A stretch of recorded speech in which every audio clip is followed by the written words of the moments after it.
看看啊，现在像在下雪一样。其实这个不是雪啊，这个是一种叫做冰雾，它是在极寒天气才会出现的一种现象。现在呢，室外现在是零下43度。大家好，我是峰哥。现在我所在地呢是中国的最北方的一个城市漠河市。现在是上午的11点43分，将近12点。我们看一下这外面现在什么情况啊？昨天晚上最低的温度是零下45度，这边气温非常的寒冷。你像这种地儿的话，就气温已经回升了，但是这个雪雾还没下去。现在已经是中午了，早上那种地儿能见度更低，一般在20米左右吧，现在能大概在60-70米吧。这块就是漠河市比较繁华的一个地段了。漠河是一个边陲的小城市，这里面的人口并不多。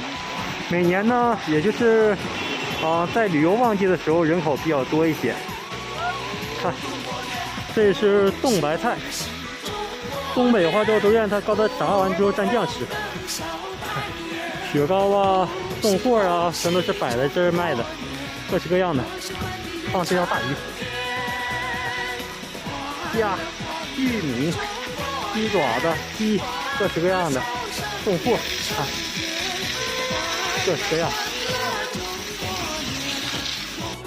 看看大鱼啊，都冻成一个大冰坨子啊，非常的寒冷。43度是什么概念呢？就是比咱家的冰箱还要冷1倍以上。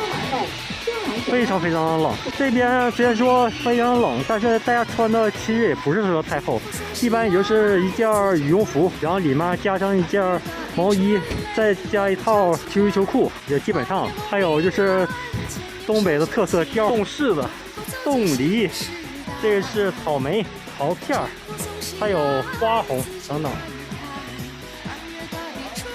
啊，这边全都是冻货，各式各样的。虽然说现在这边很冷，但是这边来玩的人也不少。当然，这个路面啊，现在是非常滑。如果有自驾游上那边来玩的朋友们，一定要注意安全。你看这路面上看，这是正街里面，现在这个路上都是冰雪路面。在本地呢，这种车胎呢都换成那种雪地胎。雪地胎呢，胎花比较深。你看这个，看这个胎。都是雪地胎。如果说咱们普通的4季胎呢，在这种路面上抓地性不好，大家开车的时候一定要慢一点，否则很容易出现事故。